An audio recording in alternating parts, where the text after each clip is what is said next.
Hello to my fellow KW stakeholders. It's Aaron Kaufman, Chief Stakeholder Evangelist out of Atlanta, Georgia, bringing you another edition of the My 401 KW interview series where we dive deep with some of our top profit share earners and holder-minded associates. And obviously this morning is no different as we're talking to one of my longtime buddies at KW, everybody's favorite OP, Mr. Brian Kemp out of Columbus, Ohio. How are you doing today, sir?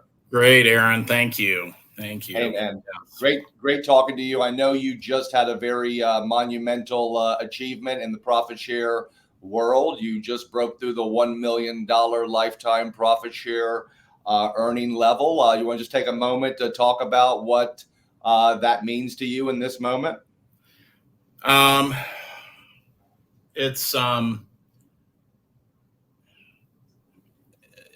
Wow. It was monumental, as you said, and kind of surreal. It's been quite a journey, right? Yeah.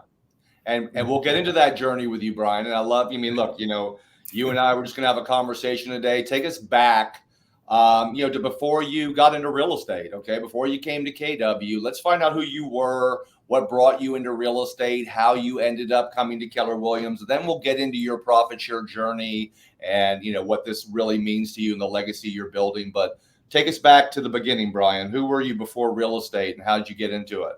So I was a student at the Ohio State University. All right. As I was wrapping up my studies, I worked part-time for a realtor who was with RE/MAX. His name was Rod Lynch, and he was just a bigger than life character. And I did whatever Rod asked me to do. I painted his rentals. He represented a builder, so I would be the host at some of the model homes on the weekend. I did landscaping, bartended for him, whatever he needed. It was a great relationship. He also mentored me and kept saying, "Why aren't you getting your real estate license?" And so I did, and saved up. I had not only my job with Rod, I had a suit and tie job downtown in Columbus with the Franklin County Auditor's Office. And when I told the auditor what I was thinking about doing, he put me in each one of the different departments so I could learn more about real estate and the transfers and recording and everything else. So it was, they were both really great mentors. So saved some money and paid my roommate 6 months worth of our rent up front. And I said, whatever I do, no matter how much I'm begging, don't give it back because I'm going into commission sales. I got licensed with Coldwell Banker. Was there for 4 short months and did well. Closed, I think, 4 transactions in 4 months. And fortunately, I had a lot of friends who trusted me. And my manager was recruited away from Coldwell Banker to a Prudential startup and owned by 2 women who did a ton of new construction, which was always a lot of my passion. And so I followed her there and was there for 13 years. In fact, the one owner bought the other out, and she and I are still great friends. We stayed in touch. It was when we came to Keller Williams in 2002. It was like it was a hard exit for both of us. We were super close. She was like a mother. I shouldn't say that because she enough to be my mother. She just doesn't want to hear that. But no, I hear you. Wonderful friend and mentor. And but as things do come around, she did after she retired and fulfilled her non-compete. I was able to get her into an opportunity with the Keller Williams office here in Columbus. And amazing. She's now retired the 2nd time. So that's awesome. Awesome. So was she the one with a lot of builder relationships there, and you went to work for her, and you were happy in that position? I mean, obviously that, Brian, that was a little bit more of a, I'm not going to say an employee role, but it was more of a dependent situation, right? You're working with new construction, right? So you were, was there an evolution to your mindset? I mean, you were happy there, but did you feel yourself, hitting up against a glass ceiling, or did you feel like there was more that you wanted more out of your real estate career? I mean, And I know she was great to you, but obviously she didn't want to lose you either, right? She had obviously poured a lot of energy and time into training you. And I don't know if you guys had talked about you taking over her business someday or whatever that situation might have been. But what was it within you that led to being open to a new opportunity, even though it sounded like you were very happy in that position? Yeah, there were. We had a fantastic office that. It was a very sharing and caring group of people. Yet I found myself and it was our core group of who started Keller Williams Capital Partners. Yeah. That we were going to Howard Britton's Star Power Conference annually, and then subscribing to a lot of what he did, and finding that we were actually having to leave the city and go be with other high-minded people in order to grow our business to where we wanted to. One of my partners, Sue Gleach, and I don't know if you're familiar with Howard, but how he would teach he would be like the MC, but he'd bring 4 or 5 top agents from across the country up on stage to share their knowledge. And the first year, somebody who was at Remax is now with this Keller Who. And the next year there were more agents that were with Keller Who, and all of a sudden Sue took the bull by the horns, and she ran into Linda McKissack at a breakout session and said, "I need to hear more about this." The funny story was Linda asked Sue, she said, "So where are you?" And Sue goes, "We're in Columbus, Ohio." And Linda goes, "I think I just bought that region." So new to her, new to us. So you're in the Linda McKissack tree. Am I getting that right? Yes. Yeah. Okay. So, and that's what I love stories like this, because when I hear that, it just because you're just one branch right off of, because that's what Linda McKissack did. People don't understand. Look, the McKissacks, Jimmy and Linda, have earned over $16 million combined in profit share. Okay. Which is just amazing. But what is even more amazing is they only sponsored 33 people between the two of them.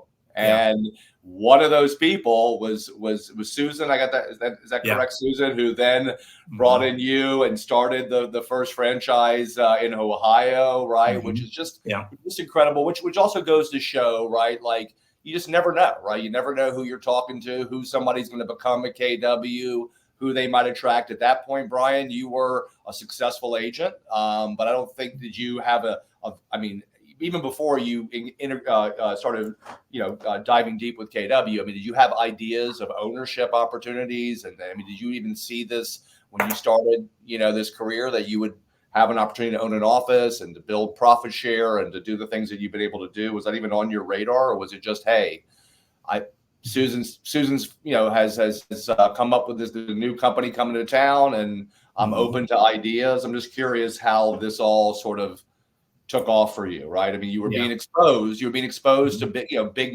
bigger thinking at these national events. You noticed that a lot of these people were turning to KW. But what was Susan coming, talking to Linda was the beginning of all of this. Yeah. Mm-hmm. Yeah. Sue was invited to go to Mega Camp right after the Howard Britton conference. And she called several of us from the airport and said, "We need to figure out how to do this." And so we got our core group together.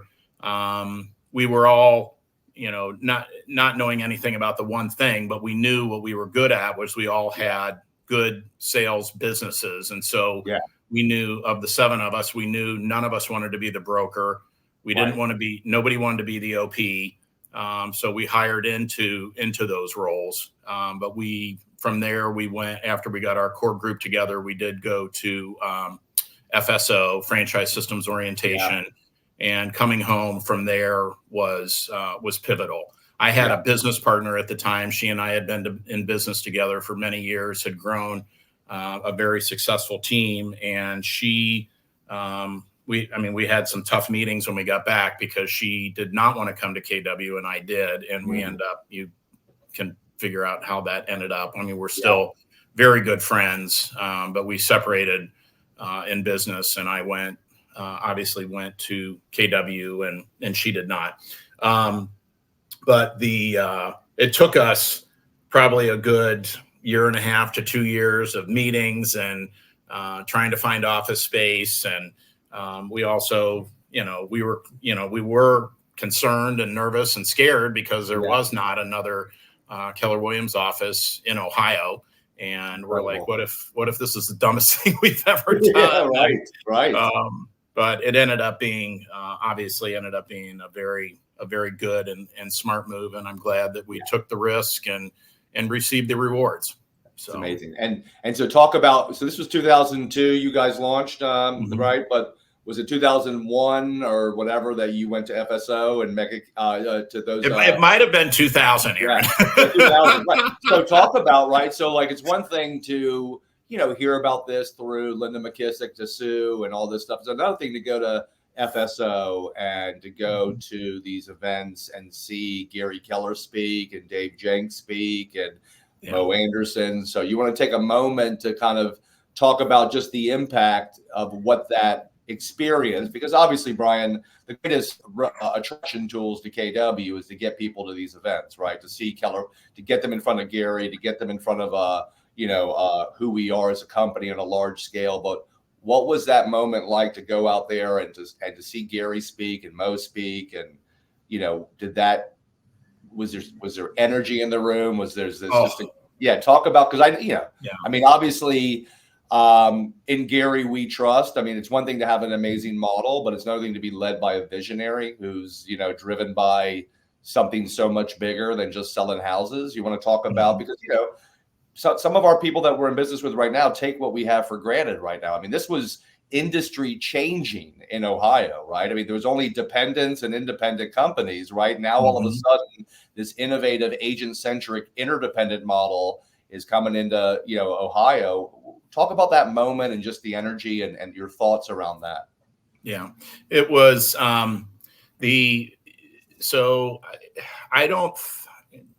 I was trying to remember this over the weekend when we went to FSO. I'm not sure that if Gary was in the room, he wasn't in the room for very long. It was mainly led by Mo. Yet she had she asked each of us at the end, to stand up if we were committed to move forward in doing this. And I can remember sitting there going, I don't know if my legs can get me out of this chair, but I'm going to figure some way to raise my hand and stand up. And my business partner didn't, which was really awkward. Wow. But I also, it was so much of what so many of us were looking for. That I just, I said there, my personal feelings and my partners as well felt like we've got to do this for Columbus. Columbus market needs this. It doesn't exist. And we need, if it's going to be us, then let's bring it. I called my former broker, Joanne, also. It was either at the airport or as soon as I got home. And I just said, hey, I'm coming clean. I went to Texas and I found out about this company and you need to hear about it. Can you meet with me tomorrow? And we did. She thought about it and came back and could not, she said, this is not for me. What I did not know at the time was she was being prepared to be bought out by a larger company. And obviously she couldn't disclose that at the time, but it came out later. But it was, it was one of those things. It was like, shoot, I wish, but it's, it worked out how it was. There's a lesson there too, Brian. I mean, the fact is, I started at a local dependent that was bought by Coldwell Banker, and loyalty is a great thing until they decide they want to sell the company, right? So this is not. Everybody has to make their decisions, but we try to remind people that you're loyal to your broker or you're loyal to your family, right? Because at some point, you want to be the one that makes that decision, right? Not the other way around. So this is amazing, Brian. You bring KW to Ohio. This is 2002, which is not that long ago. So what was it like? You had 7 core agents, right? You had to. I don't know if they had set a standard for how many people you had to get together, maybe 40. I don't know if it had to be that many agents to launch, but talk about the converse. I mean, you had to get some agents, right? Besides 7 to launch this office. So talk about how you guys were able to do that. Some of the conversations you were having. I mean, you've already gone through some of that, but was there anybody that you didn't have relationships with? I know Mo had challenged you to, hey, you got to get 15 in your first level. Talk about how you started to get intentional about, attracting some core people to this market center. At that time, you were not OP, obviously, yet, right? You were just an agent, an investor and an agent. Yeah. So talk about how you were able to overcome what I'm sure was a lot of proactive myths about the KW model that were being talked about in the industry. How did you overcome those myths? How did you, what did these conversations look like for you guys to start getting some influential agents over and starting to build this momentum that you had? So to kind of back up for just a second, Aaron, and I think this plays into David, my partner, and I were talking about it over the weekend, and he, kind of addressing the elephant in the room. He was like, is sharing the fact that you've received $1 million in profit share, is that going to inspire somebody, or is it going to make them jealous, or does it make you look boastful? And my answer to him was, I was doing the same thing at my previous company that I did at Keller Williams. When I look back, and I don't have numbers on how many people I recruited to our office at Prudential or referred to our office at Prudential. I know we have that nice conversation between, are you referring or recruiting? Yet I was, I wasn't compensated at the level that I was at KW.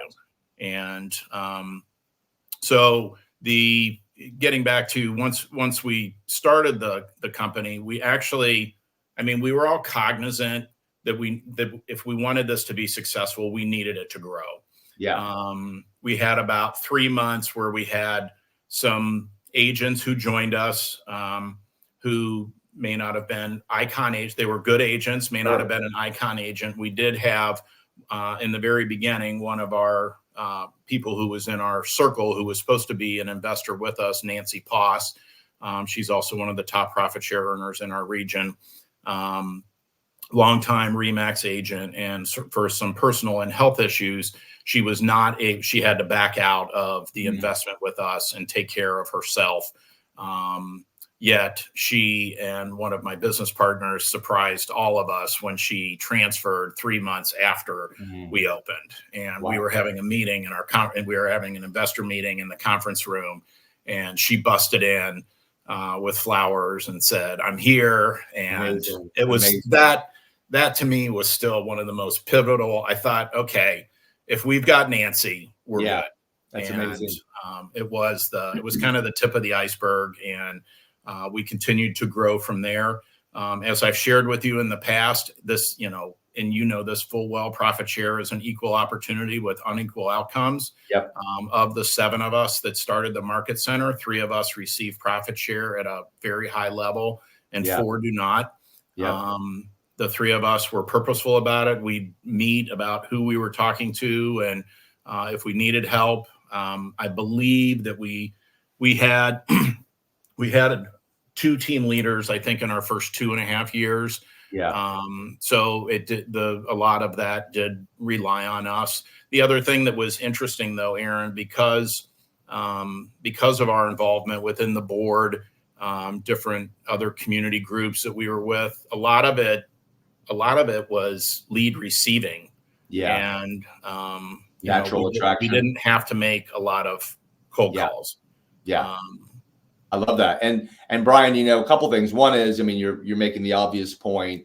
You attracted people to your other company simply by being an agent that other agents respect and being in relationships with people. My guess is a portion of those people would have probably followed you to any company you went to. So that's a great testament to you, but also a lesson for people that, you got to be an agent people respect. It's not just about production. It's about the way you handle yourself and communicate. But if you're a crappy agent and you don't, communicate well and you have bad integrity, my guess is, you're not going to be an attractor to any company.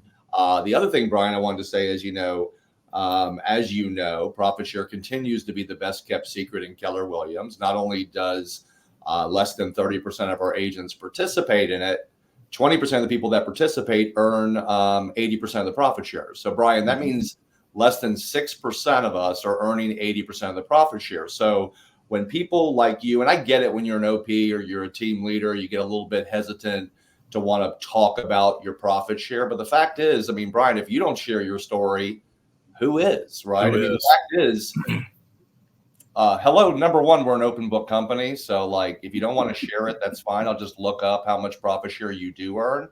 But the other side of it is, Brian, like we don't talk about it enough. People are apologetic about profit share. They're shy to talk about it. And especially if you're an owner or in a leadership position, you feel like, oh my God, I don't want to boast about it. But the fact is, you were a trailblazer for KW. All the agents, I don't know how many agents with KW in Ohio, but think about the lives that you have changed simply by being this trailblazer for KW. And yet, as a result of being an agent that people respect and wanting to help your fellow agents in Ohio, you've made a ton of profit share. And the best part about it, Brian, of course, is just getting started. I mean, you've made $1 million in the 22 years you've been at KW, but I have a feeling you'll make the next million in half the time, and et cetera, et cetera. So I just want you to, I want to thank you for sharing it, because sometimes when I ask people who are top profit share earners to talk about their profit share,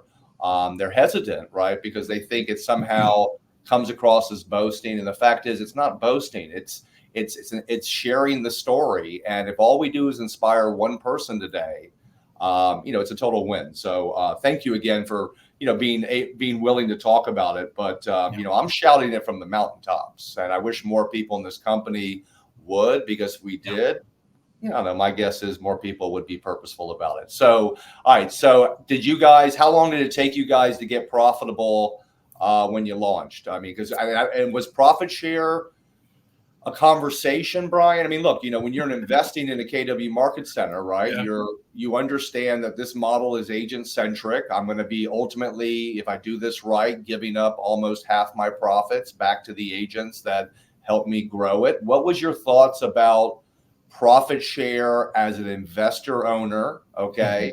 And how did you see it from day one as a catalyst for growth and culture? And has that changed now that you guys are so profitable and you can look back and kind of see how profit share was the driver for a lot of what you've built? I mean, did you get that connection early on? What was your mindset as an owner around profit share as an investment, as an owner? Well, if I'm being really honest, there was none. Right.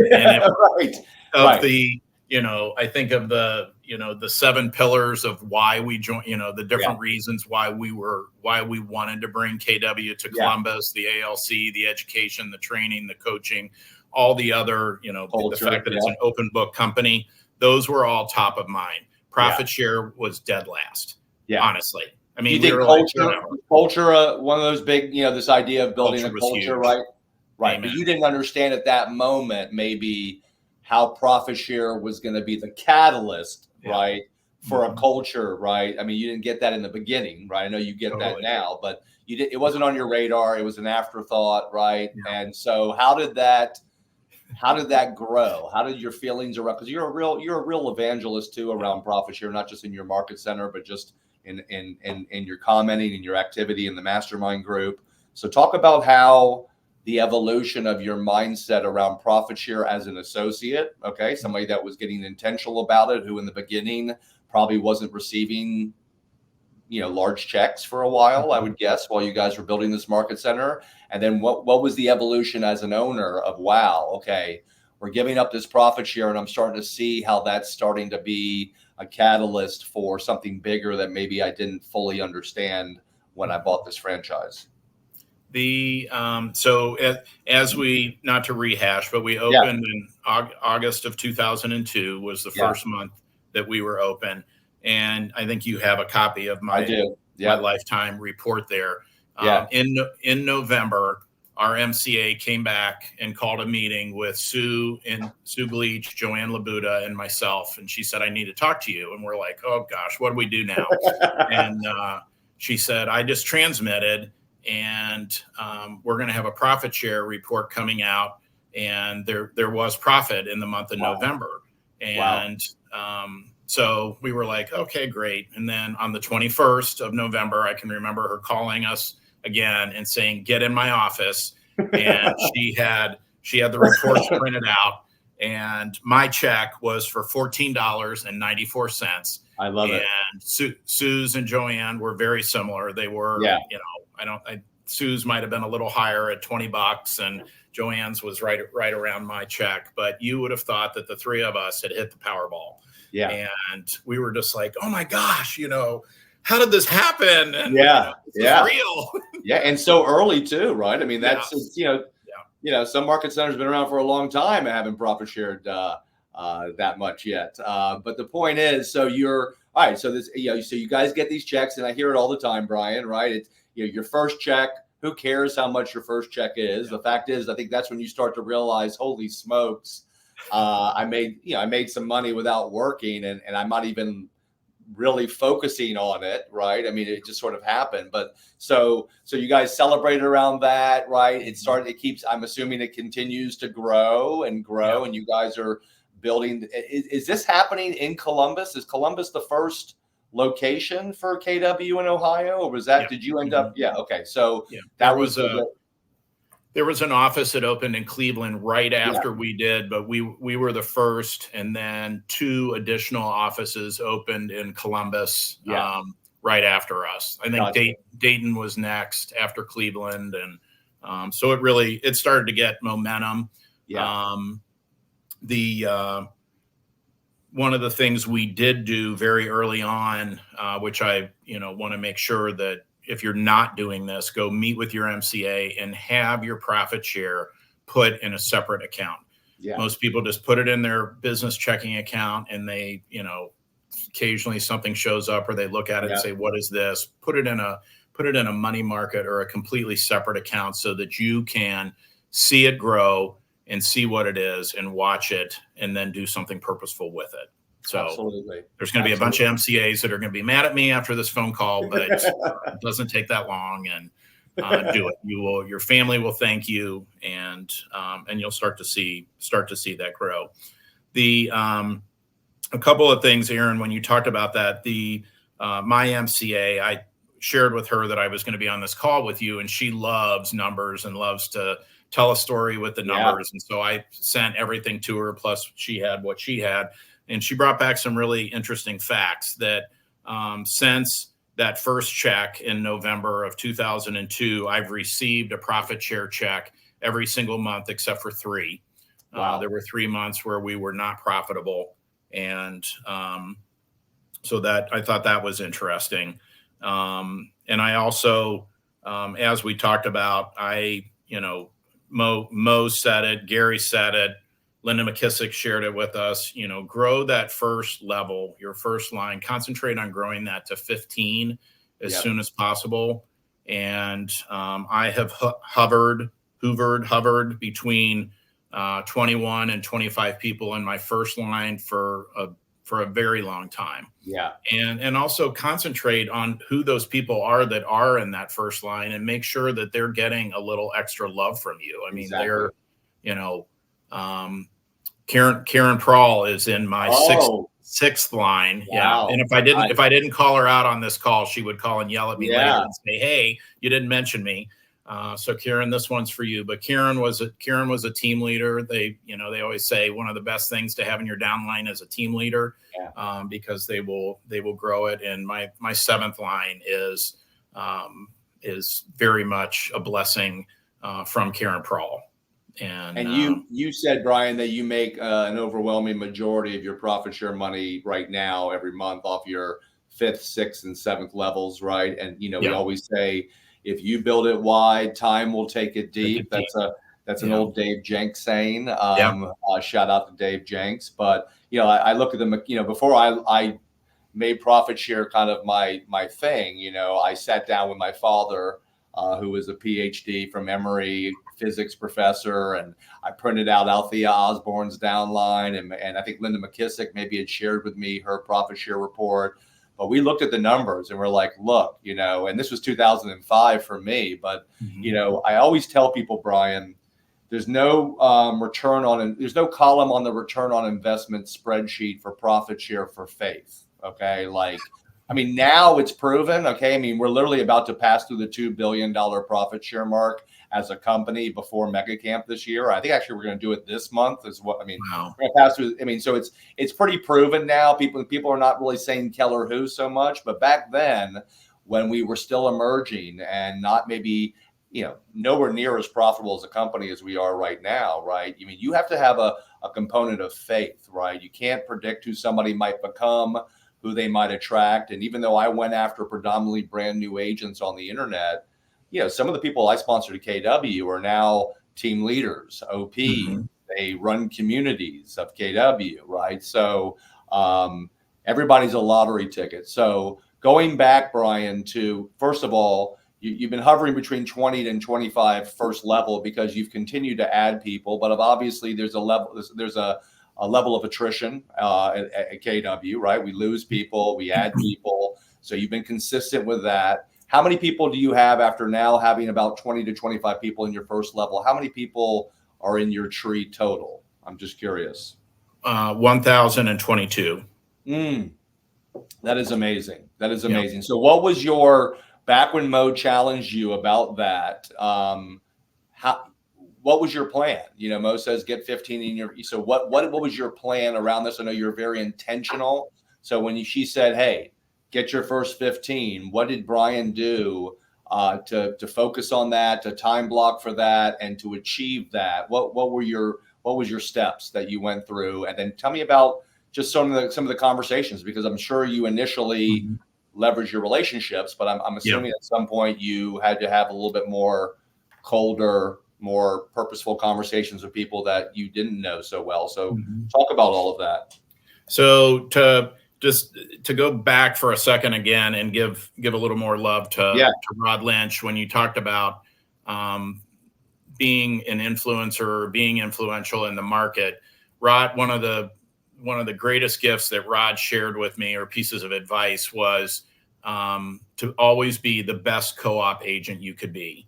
Yeah. And he said, he goes, you have a fiduciary duty and responsibility to your client, but you also are going to be sitting across that table from Aaron Kaufman more often than you think you will be. Yeah. And just make sure that you're treating Aaron as well as you possibly can. Exactly. Of course. And there were times that, I had an admin at one point in time that would always question me, and she was like, why are we doing this? That's their job. And I'm like, no, our job is to get everybody to the closing table. Yeah. And if we have to do a little bit of extra work in order to make that happen, then we're going to pay it forward and do it. Wow. And it's obviously, it's made my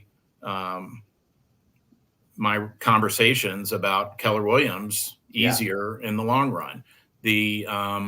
A couple of when you talk about being purposeful about it, I do annually. I do have, and I don't, Linda McKissack talks in her office. She has pictures of them up. I have too many people in my office to have a target board with the people that I want to be in business with. But I know who they are, and I do, and I invite them to events, include them in masterminds and things that we're doing, and it's not. I think it's not so much about, and I've had people, conversations with other agents, and they're like, I know you're just recruiting me. And I'm like, well, yes, but I'm also at a place where I feel so passionate and secure and excited about the things that Keller Williams is doing, is I want all the people that I care about to come be a part of that also. Exactly. And you believe that, Brian. And look, and I always tell people you got to walk the walk before you talk the talk. You've been walking this walk ever before you even got into KW. But I think when the abundant mindset that you have brought to the Columbus Market Center as an OP, and we all agree that not every KW office is created equal. It takes a village. It starts with ownership. It goes to leadership, but then it goes to the agents, right? And if your top agents are not don't believe in the value of KW and the culture and all the stuff that we have to offer, right? Then there's a little bit of a disconnect in wanting to attract people to KW if you don't think the company is going to back it up. So look, the cool thing about you, Brian, is that you believe in KW as a model, but more importantly, you're delivering on the model locally. And so you not only do you believe in KW, you believe that your market center, your leadership team, your agents are all going to back up this quote unquote promise that you're making to people that you respect, is that, look, you're compelled to help them. But if the market center is dysfunctional and it doesn't deliver and people are not galvanized around our interdependent culture, then that doesn't feel genuine. So does that galvanize you as knowing that, hey, I'm the OP of this office and that I can put my stamp on this office and that it will deliver on what I'm talking about? Does that give you more confidence in your conversations, or makes you more compelled to want to share it, knowing how amazing your office is there in Columbus? Yeah. Yes, I do agree. Not all offices are created equal. And it's like you said, it starts at the top. I mean, we are not perfect, but we do, we listen to the agents, we listen to our ALC, and, we course correct when we have to, and provide those things that, if we hear from someone that, we'd really like to see this in, we take that into consideration. We've got a fantastic leadership team within our office that almost every single person is cross-trained to be able to do a recruiting appointment. And if, for some reason the team, like if the team leader's double booked, we know that the MCA or the director of technology or the assistant MCA or the productivity coach, the broker, myself, any one of those people can sit in and have a purposeful recruiting conversation with somebody who's coming into the office. That's great.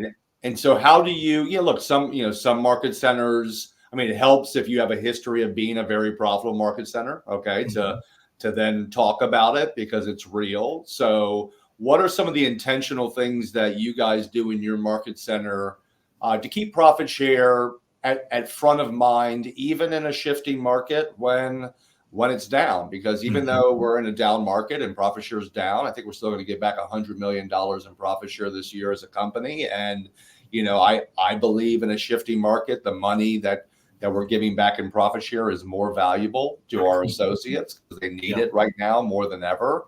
But what are you guys doing, Brian?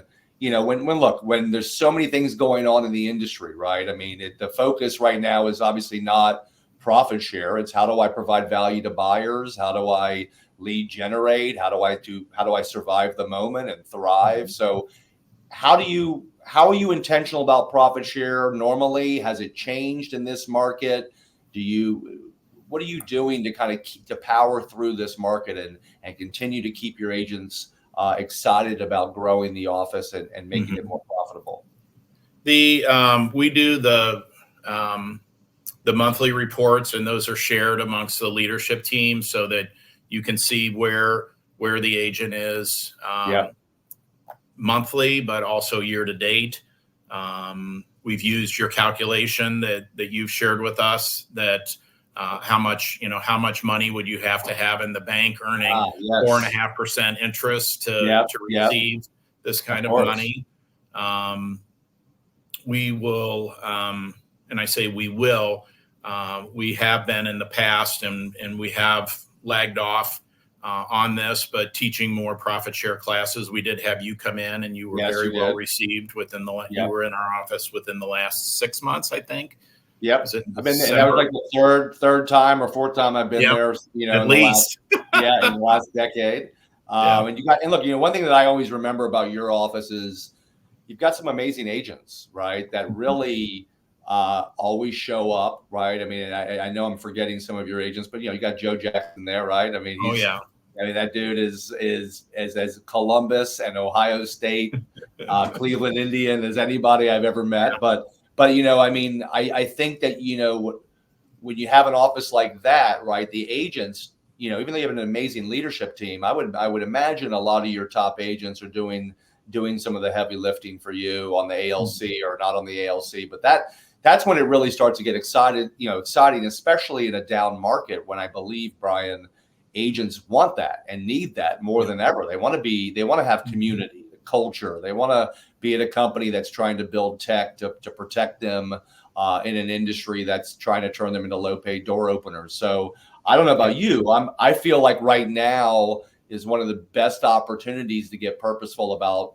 attracting people to KW, because when the market's up, Brian, agents aren't looking at their businesses like business owners, right? They're selling houses left and right. These are the moments, right, that agents need training, systems, models, coaching, tech, profit share, right? All the great things that we have to offer. And you and I both know, because look, it wasn't the case with you either.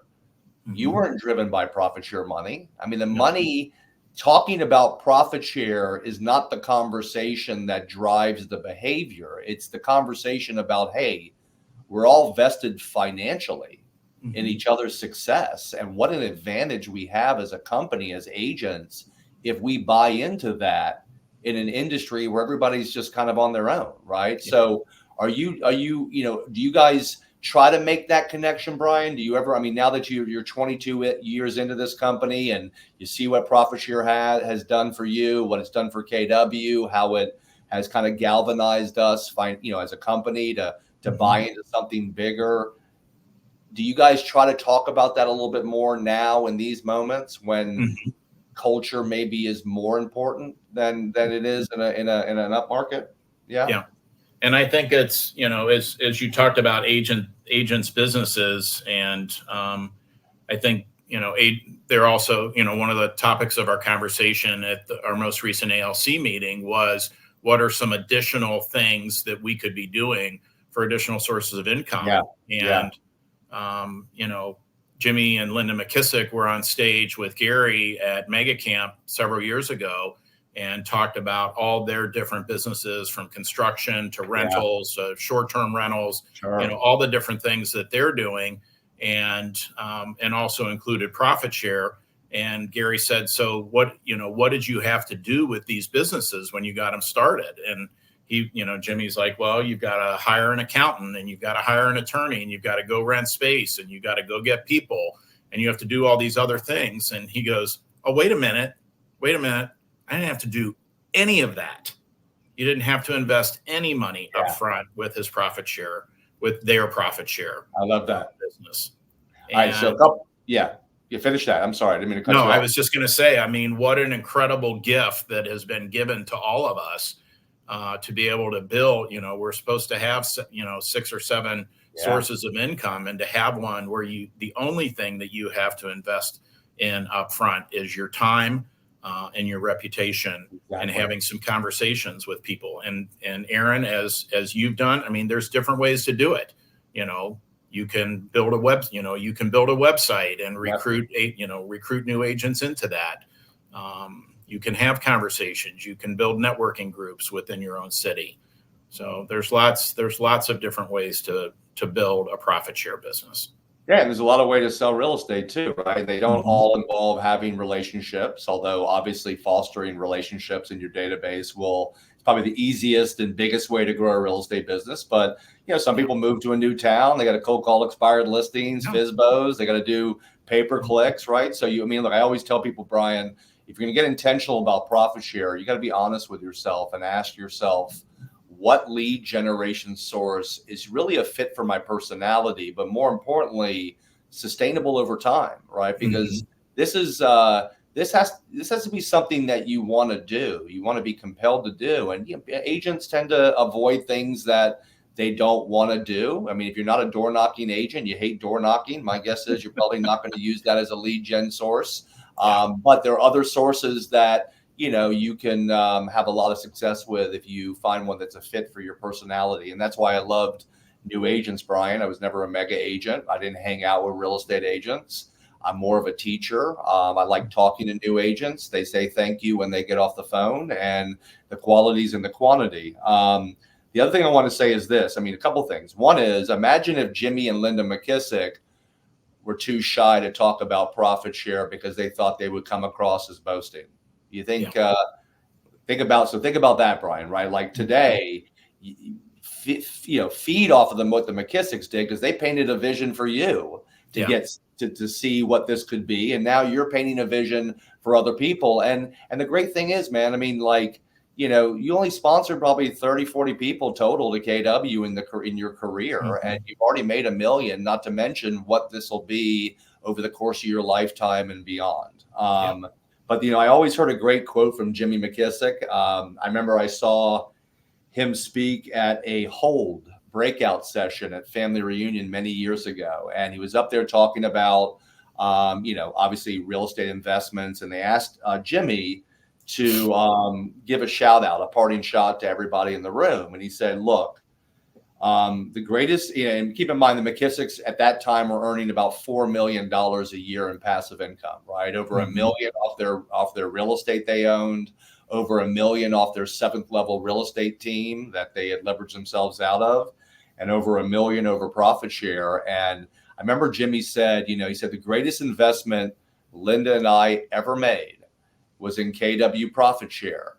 And nobody called me about a busted water heater. Now I say toilet because it's got a better comedic value to it. He said water heater, so I'm going to quote him. I'll just say it was water heater. But I think that's the point here, Brian, is that first of all, Keller Williams is not just a company to help agents sell real estate like most real estate companies. We're here to teach you how to build wealth, life by design, legacies worth leaving, experiences worth giving. And, last time I checked, the greatest leverage tool for building quality of life is passive income, period, right? If the more money you make passive, the more choice you have to decide where you're going to put your time, right? And if I do the math on your profit share, I mean, look, over $1 million over 21 plus years. I mean, that's about 45 to 50K a year, which is about, I don't know, $4,000 a month, which is $1,000 a week. And I don't know if you remember, Brian, there used to be like lottos where you could win $1,000 for life. Right? I mean, think about that for a second. I mean, you basically won a scratch off ticket to be paid $1,000 a week for the rest of your life. And you and I both know you probably made more than half of that profit share in the last 7-8 years, because I've looked at your profit share graph, and obviously it's a little bit down right now. But once again, we're going to power through this. But I've made a majority of my profit share on the second half of my career at KW than the first half. Okay, because it's been growing deep. But I mean, that's what I try to get people to understand. It's like, look, maybe are there other companies that like to tout how much more money you could make if you're at another company? Maybe, sure, whatever. But the point is, like you said, profit share wasn't even on the list of things that you came here for. Okay. You can never earn a cent in profit share at KW, and it would still be the best real estate company to be at. But think about, Brian, $1,000 a week, right? Like, in a shifting market, right? Or what a real estate agent could do if I said, here's $1,000 a week. Why don't you go reinvest that money back into your real estate business? And what could you turn $4,000 a month in marketing money into GCI? How much could you turn that into, right? So I just think people need to understand that what really makes profit share so unique is that it's 100% purely passive. And of course you want to love on the people you bring into KW, Brian. Okay. You're vested in their success. But the truth is you don't owe them anything, right? You've done everything you need to do to earn profit share. It's 100% passive. It's our job as a company to train and nurture them. And the reason I'm making that distinction, Brian, is now that we have these rev share companies that are aggressively recruiting our fellow stakeholders and who like to tout the money as their number one value proposition. Well, first of all, in the absence of value, price tends to be the conversation. But secondly, rev share is not passive, Brian. It's residual because they're not a training and coaching company.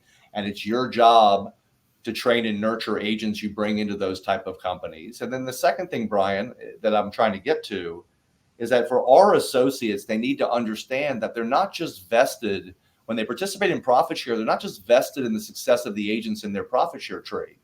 They're also vested in the success of every agent in their profit share tree's market centers too. And Brian, that's why our culture is inherently different at KW, is that it's tied to profitability, right? That's what creates culture. And I feel like, look, as a guy like me that's very purposeful about profit share, I know you feel like I do, that this is not about our next check. Okay. This is about a legacy, man, we're building, and we want to protect this, right? And if we don't keep telling our story, Brian, like having conversations like this, what are we going to look like 20, 40, 60 years from now, right? So we want to make sure that we're talking about profit share, how it's tethered to culture. We're sharing how profit share has impacted our lives, because if we're not going to tell our story, our competition will. And of course, they're not telling our version of our story. I mean, how many times am I going to hear somebody say profit share is broken? Okay. Yeah. I mean, we're going to give back $100 million this year in profit share. Okay. We've given back $2 billion. And it's like the sixth reason to be a KW. So I don't know how broken that is, but I'm pretty sure that we were born in a shift and we took over this industry in the last shift. And as we come out of this shift, a stronger company, Brian, I want you to talk about that as well. Yeah. Like, I mean, these are the moments that KW was built for. And I think you and I agree, we're going to come out of this company a much stronger company. Your market center is going to be a lot stronger and a lot more profitable in the future. Do you agree with that? I completely agree with that, Aaron. Yeah. It's, and it, as you said, it's also, part of my main job is the operating principle is to run a profitable business, yet it's also to be the leader and be an example for the other agents in our office, to teach them how to run profitable businesses and be willing to have those uncomfortable conversations about, what are you doing with your money? How is your business? Do we need to course correct? Do you need to, do we need to do a financial audit and, get rid of the Zillow leads that you're paying for that maybe aren't returning on your investment?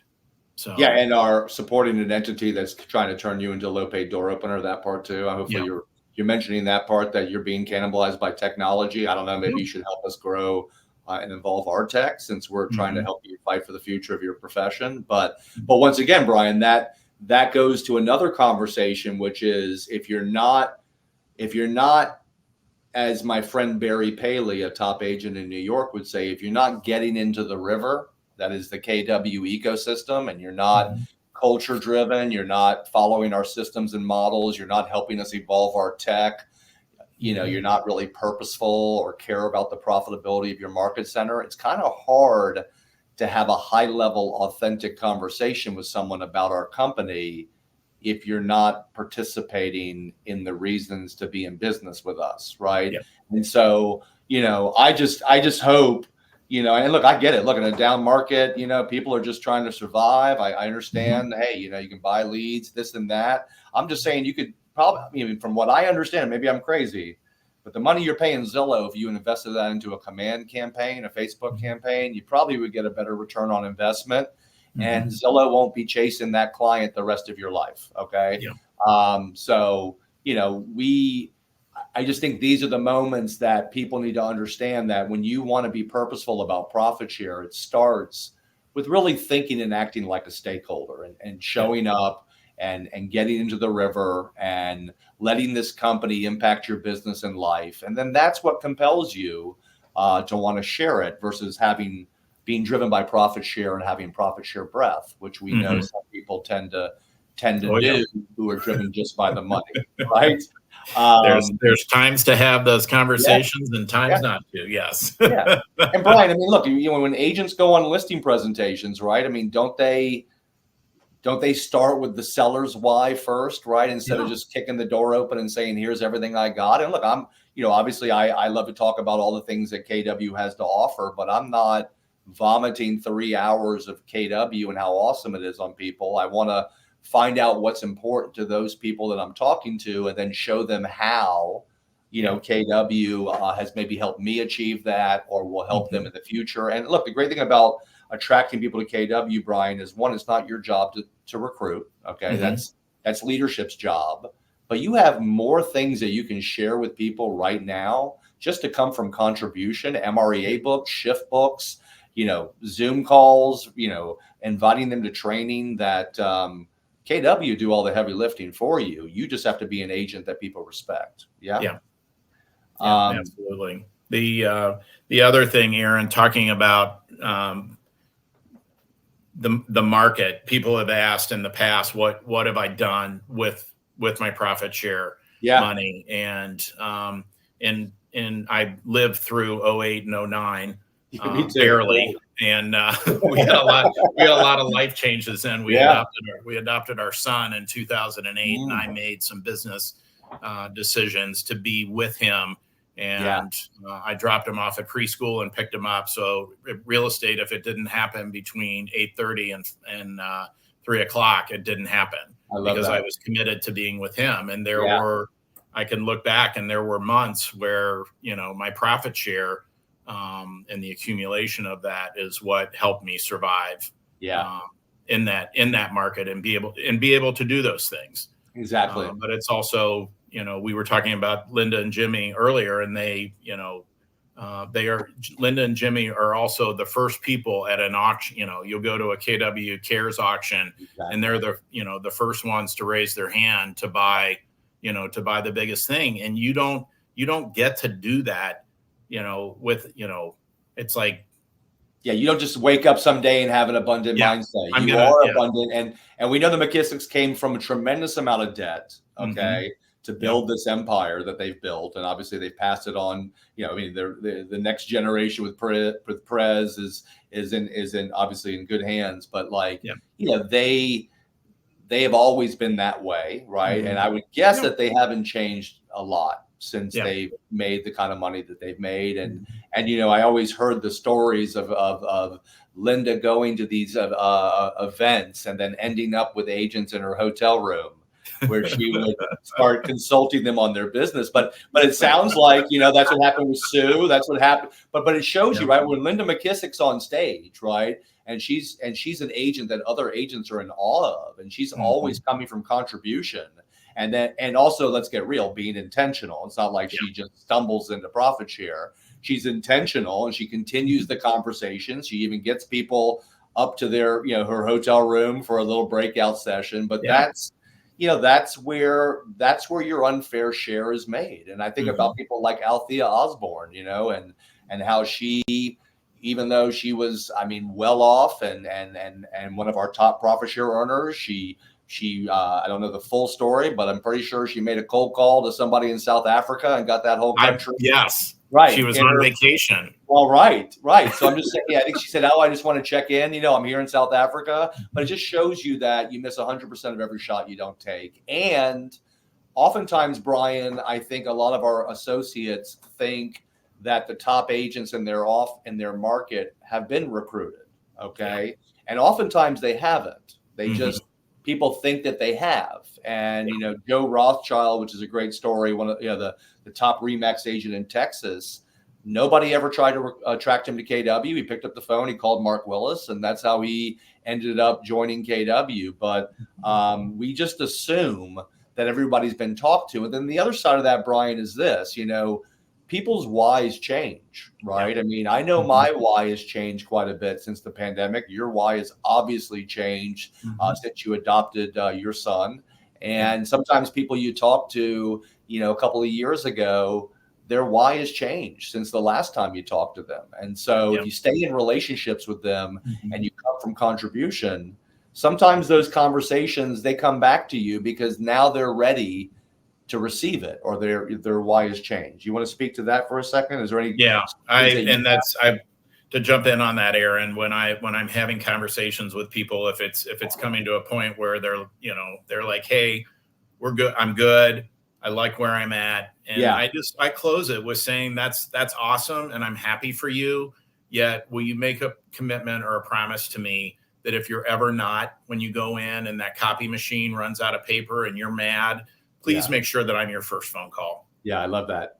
And do you have any, what are some of your top success stories with people that you've attracted, who they've become, like who in your downline? I know Karen Prahl's way down your downline, but when you look at your first level or second level, is there anybody that you look at and say, wow, now when you look at your downline, like, holy smokes, this person did this and became an influencer, opened up a market center, did this or that? You got over 1,000 people in your tree. I'm sure you got a couple pretty big names in there. Yeah. Yeah. And Joanne Labuda is probably the largest contributor in my downline. She was a team leader at some point. Yeah. She was a team leader. Yeah. Yeah. Her husband was our very first OP at the office. And so they were, they did the husband and wife where Joanne at the time was doing the production. So I think technically she's in my second line. Gotcha. Yet she was also extremely purposeful about growing it. And I think there are a total of, we did an analysis. She and Joanne, or Sue and I, sat down at one point in time, and between our trees, because we're all, Linda and Jimmy are here, and then Sue, and then me, and then Joanne. There were, I believe, about 10 team leaders, either active or retired, that were in our downlines. That's amazing. So, that's amazing. And look, my guess is we have probably, I don't know, 100 openings at least company-wide for team leaders. So we oftentimes I have one. Yeah, right, exactly. So I'm just saying, right? Think about it. Everybody's listening, right? Think about what an opportunity that would be, not just for that team leader to be in business with you, but what that could lead to for somebody that attracts somebody to your amazing market center. Okay, Brian, we made it an hour, man. Awesome. What did I not ask you? Any kind of parting thoughts you want to give? The two people that are listening live, although we will load this onto YouTube and we will keep, we'll put this out on social media. But look, if you could have talked to yourself, Brian, back in the day, or somebody that comes up to you, your son comes up to you some days at KW Associates, says, look, Dad, I want to get purposeful about profit share. What does Obi-Wan of Ohio of profit share say to people that now want to get purposeful after you've already laid the foundation and you've built KW the right way there, and it's proven model, great market centers, great regional leadership? What do you tell people that want to get purposeful about it right now in this market? What are some steps that they can take? I would say, obviously, we've talked about there's multiple ways of doing this and building it. If you're going to build it one conversation at a time, which is what I did, it's obviously it's going to take longer. Yet it's, I've always, since coming to KW, realized that my main job is lead generation. And so what I did was I took a block of those 2 hours and was purposeful and who I was going to be speaking to. And you talked about cold calling. I'm not a great cold caller. I don't love it. There are people in my world who do love it, and I respect them for that. But I'll make a warm call all day long. And so it could be as simple as picking up the phone and calling that other agent on the other end after the transaction and just saying thank you. You were so professional, and I really appreciate doing business with you. And we have an education opportunity coming up at our office. I'm going to be going. I'd love for you to come sit with me. That's awesome. Or God forbid, give them an MREA book or a shift book as a closing gift. And even though they know if they're a seasoned agent that maybe that KW agent is being purposeful about attracting them to KW, the fact is, if you just keep coming from abundance, right, and keep coming from contribution, either their why is going to change or their real estate company is going to screw it up. And our competition, Brian. In these kind of markets, sometimes they're not always operating abundantly. So keep doing what you're doing, brother. Keep operating that market center with an abundant mindset and showing all these owners in KW the power of the KW model when you have the right people in place and the right mindset. And dude, I can't thank you enough for taking the time today. Appreciate you. And I'll look forward to seeing you at Mega Camp this year. All right. Thank you for asking me to be here, Aaron. I appreciate you and our many years of friendship. You got it, man. Take care. All right. Thank you.